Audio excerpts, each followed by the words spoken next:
A commonly asked question we keep getting is how to add a favicon to a WordPress website.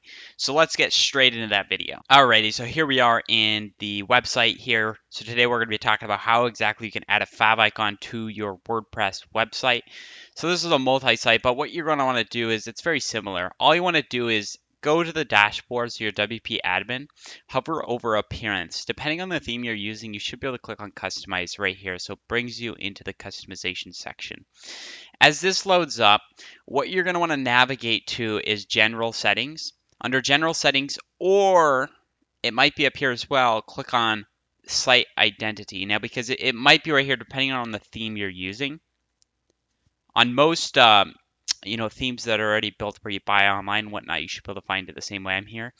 And basically what it's going to ask you for is a 512 by 512 pixel for the favicon. So it's the site icon. So what I would recommend is using a tool like Photopea. And what I'm going to name it is place inside our favicon. I'm going to change just to 512, 512, create. Going to drag and drop that. Oh, it looks like it's already 512. But anyways, we'll just go ahead and copy it. And what we're going to want to do is export this as a JPEG.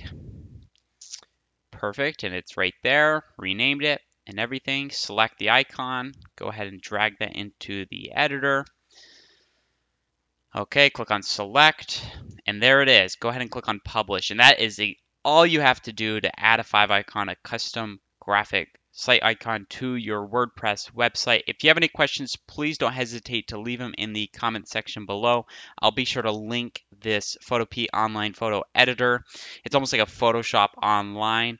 So let me know if you have any questions. Also, if you found value in this video, make sure you leave a thumbs up on the video and subscribe to the channel. We talk everything WordPress, marketing, SEO, PPC advertising, and search engine optimization. So without further ado, we'll see you guys in the next one. Take care. Bye.